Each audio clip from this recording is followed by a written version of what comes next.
Salve, galera, sejam todos bem-vindos mais uma vez aqui no vídeo do Renato Sanders, do Sensei Otaku Nerd Forever, trazendo com muito orgulho em nosso espaço alguém muito especial.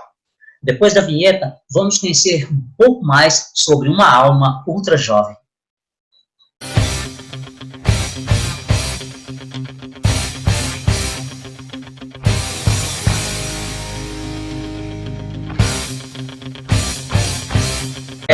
Primeiro, né, eu gostaria que você se apresentasse aqui para o nosso canal, Renato Sanders, né, Sensei Otaku Nerd Forever. Fique à vontade. Bom, meu nome é Cláudio Balbino dos Santos, sou editor, criador da revista Ultra Jovem. Hoje eu sou tecnólogo em TI, sou formado, continuo fazendo trabalho de edição gráfica. Já fui diretor de arte da revista Ultra Jovem até a edição 22 de todos os pacotes, seja a edição extra, especial, game over e tudo mais. Mas saindo da editora Scala eu continuei com o trabalho, continuo até hoje. E estamos aí na luta. Trabalho na área de tecnologia, curto anime, curto games que nem louco, adoro Gran Turismo, Final Fantasy, estou partindo para Xenoblade, que eu já gastei 400 horas no Wii, e eu acho que no Nintendo Switch vai mais 400, porque é um jogo que eu sou apaixonado. Muito bacana, seja bem-vindo mais uma vez aqui ao canal. Quando que você começou, então, ali a trabalhar no mercado gráfico nacional? Então, algumas pessoas não sabem, ou não sei se eu comentei isso em algum lugar, antes da Ultra Jovem, eu era dono de locadora. E como dono de locadora, eu era meio que viciado, eu virei dono de locadora porque eu curtia muito games, então essa era a diferença, eu não era um empresário que estava investindo para ganhar dinheiro, não, eu peguei um hobby e transformei num trabalho. Dentro desse trabalho, eu tive oportunidades de pegar revistas lá de fora, né, porque era um processo que estava começando com Ação Game, Game Powers, não era nem Super Game Power, era Game Powers ainda e tal, e eu estava lá com Next Generation da Inglaterra, estava com EGM, Game Power dos Estados Unidos e a Famitsu do Japão. Eu tinha acesso a essas revistas de amigos que estavam fora, mandavam para mim e tudo mais. Aquilo ali, eu pegava aquelas informações e digeria com a molecada na locadora. Ah, sim. Uma hora eu fiz um fanzine. A molecada gostou. Falei, não vou continuar, vou tentar levar isso mais para frente. Com o processo da pirataria, a locadora caiu bastante o rendimento. Aí eu comecei a procurar uma outra coisa para fazer. Foi uma transição difícil, porque eu deixei muitos amigos na locadora. Uma outra hora até te falo a respeito, um dia que a gente for falar de retro games, a gente pode até falar disso. E eu recebi uma proposta de pegar essas minhas ideias e colocar numa revista, numa editora que estava com deficiência de revistas de games, que no caso era a editora Scala. Elas foram fontes inspiradoras para você criar esse processo? Ela era, na verdade, a fonte inspiradora na parte dela não era só conteúdo, era o visual. Ah, porque sim. O visual delas era muito mais chocante, não menosprezando as brasileiras, mas elas eram muito mais, por exemplo, a Next Generation é uma revista europeia, ela era muito mais organizada, quadrada, tal, mas ela tinha um enquadramento das imagens que eu amava aquilo. A Famitsu, em compensação, era uma explosão. Você olhava a Famitsu lá, você tomava tapas na cara de uma explosão gráfica, visual, justamente porque a questão dos ideogramas japoneses permitem fazer isso. Sim, sim. Aí eu peguei um pouco disso daí, porque eu entrei na editora como auxiliar, vamos dizer assim, eu nem entrei diagramando, eu entrei como auxiliar de diagramação, porque eu não sabia nada. Quando perguntaram para mim, você sabe? Eu falei, opa, eu sei. Mas não sabia nada, levei uma semana para aprender. Nesse processo de aprendizado, uma pessoa, eu coordenava e uma pessoa ia fazendo a diagramação. Quase como um diretor de arte, eu ia só direcionando o cara. Primeira revista fez um sucessinho razoável, tal, aí o cara viu que eu tinha um conhecimento de tecnologia, me chamou. Comecei, então, em 98, produzir revistas de games e produzir revistas de tecnologia. No meio desse processo, essa história eu já contei, inclusive, que é o seguinte, um dia tocou o telefone na editora e era uma senhora me chamando o editor da revista Infofácil, eu não lembro o nome da revista, era uma revista que falava sobre tutoriais de internet, e eu tinha feito um tutorial do ICQ, lembra do antigo ICQ? Lembro, sim. E foi uma febre como o WhatsApp na época, uma febre. E eu fiz um passo a passo de como instalar, como funcionar, tal. Era a minha função na editora era fazer esses passo a passo e colocar isso na revista, porque vamos lembrar que nós estamos falando de 20 anos atrás, não existia internet, não existia facilidade de acesso à informação. Então, se você comprasse uma revista que fosse coerente, uma revista boa, bacana, você conseguia essa informação. E eu estava tentando fazer esse papel. Sim, sim. A mulher me ligou e eu falei, deve ser uma bomba, né? Deve estar querendo me dar uma bronca, porque eu já tinha ouvido falar que umas revistas de informática que estavam saindo com CD estavam indo com vírus. Eu falei, putz, ela vai me dar uma bronca alguma coisa. Porque essa revista saiu inclusive com CD. Quando eu peguei no telefone já tremendo, ela falou, você que é o Cláudio? Eu falei, sou. Você que fez a matéria tal, tal, tal? Eu falei, sim. Aí eu vi que ela embargou a voz, ela falou, não, eu queria te agradecer. E eu não entendi por quê. Ela falou, não, porque meu filho pegou o seu tutorial, conseguiu aprender, está usando e já está fazendo amigos. Oh, que bacana. Legal, bacana. Eu posso falar com ele? Ela falou, é difícil. Eu falei, por quê?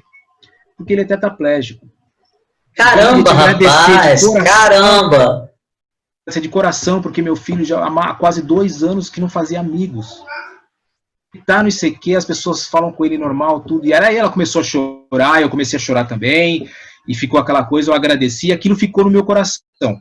Eu falei, bom, então, vamos lá, eu acho que eu estou fazendo uma coisa legal.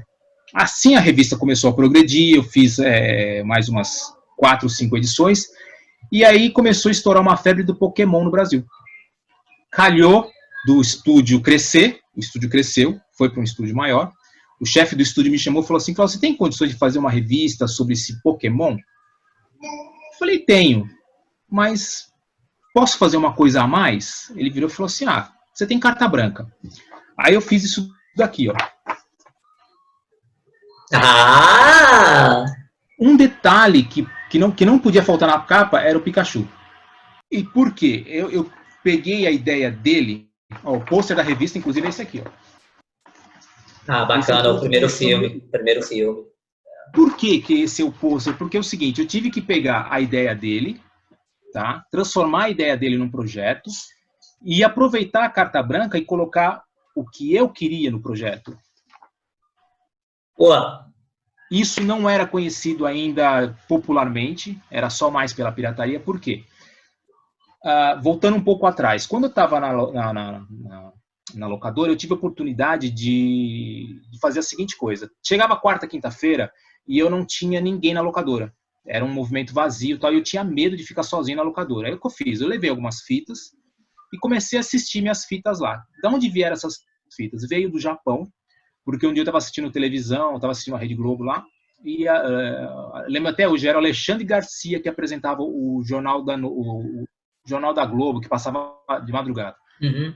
O desenho de nome estranho no Japão faz sucesso. Aí ele mostrou uma cena, rapaz, de 10 segundos, do Goku arrebentando o Freeza. Eu não sabia quem era quem, eu não sabia quem era vilão, eu não sabia nada. Eu só vi um quebra-pau do Goku todo rasgado, se arrebentando com o Freeza. Eu falei, cara, que é isso? Foi paixão nos primeiros 10 segundos me apaixonei. Um amigo meu no Japão, comentei com ele e falou, eu assisto. Eu falei, putz, cara, manda pra mim, grava aí e tal. E aí, a partir desse dia, todo mês chegava uma fita pra mim. A fita tinha 4 episódios.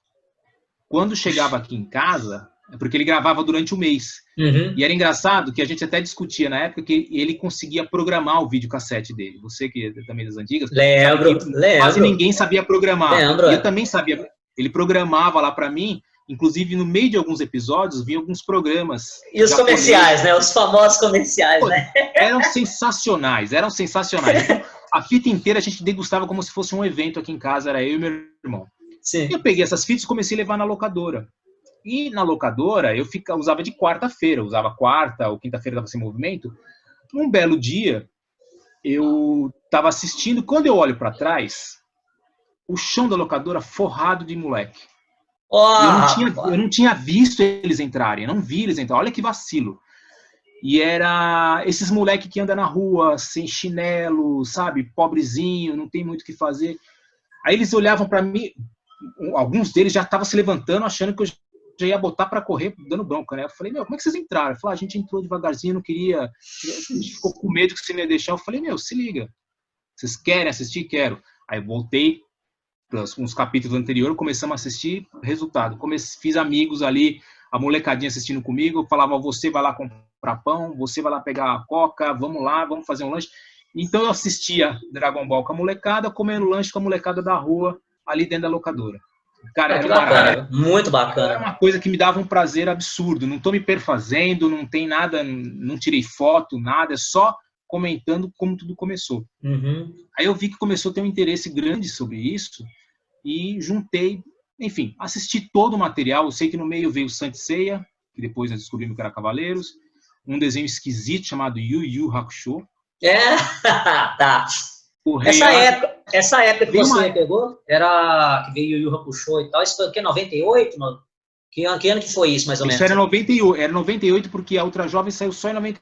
Então, quando eu cheguei na Ultra Jovem, eu já tinha digerido Yu Yu, Cavaleiros, Dragon Ball, Samurai Warriors, e todas essas séries picotadas que passavam no mesmo período, já estava recebendo nas fitas. Ah, sim, porque eles foram, né, exibidos na Rede Manchete, né, pelo menos aí até 98 ali, nós já tivemos contato, né?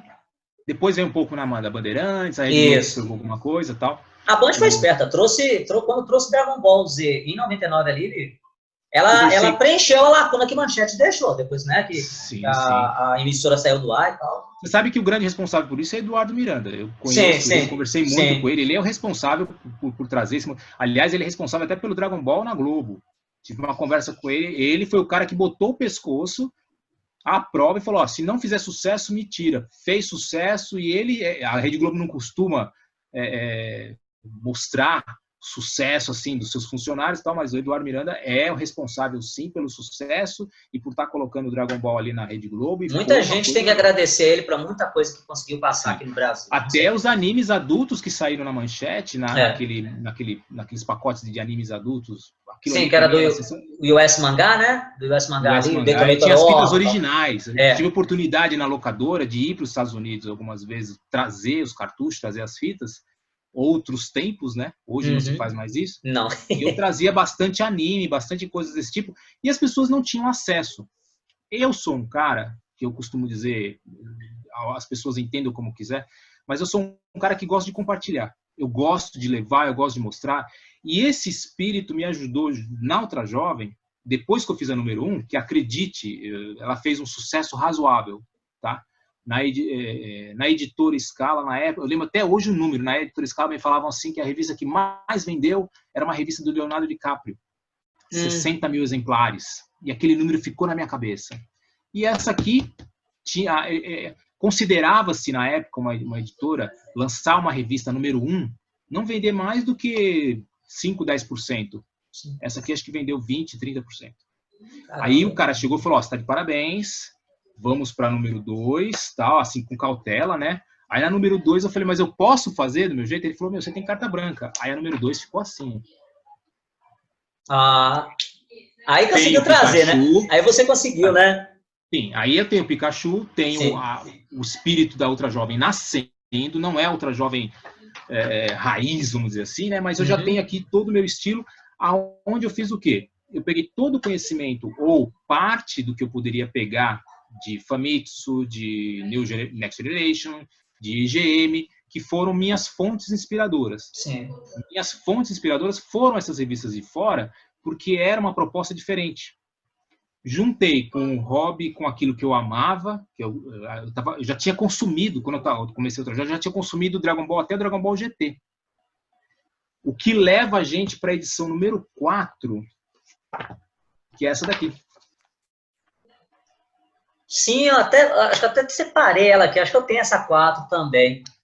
Essa revista, talvez a gente vai falar dela mais para frente, eu tenho até mais histórias para falar dessa frente, mas depois dessa 4, a Ultra Jovem deslanchou. O que eu quero dizer deslanchou? Bateu 100 mil de venda. 100 mil? 100 mil exemplares? Passei a ser a revista mais vendida na editora. Só que assim, não fica falando muito, que senão o cara vai querer aumento. Não fica falando muito, que senão o cara vai se crescer. Então eu sabia desses números não oficialmente, mas extraoficialmente. Mas eu não me crescia na questão do ego, porque dinheiro era pouco. Eu era funcionário de um estúdio. Então eu não era dono da Ultra Jovem, eu era dono da ideia. Sim. mas eu coloquei todo o espírito nela. Acho que, se não me engano, quando foi nas 7 ou 8, eu recebi um parabéns, porque passou de 100 mil. Passou de 100 mil. Nossa. E aí nós começamos a montar uma equipe. E aí fui eu começando a montar a equipe devagarzinho, devagarzinho. Mas assim, a história daí vai embora. Se quiser continua a entrevista, que durante a entrevista eu vou contando o resto da história aí.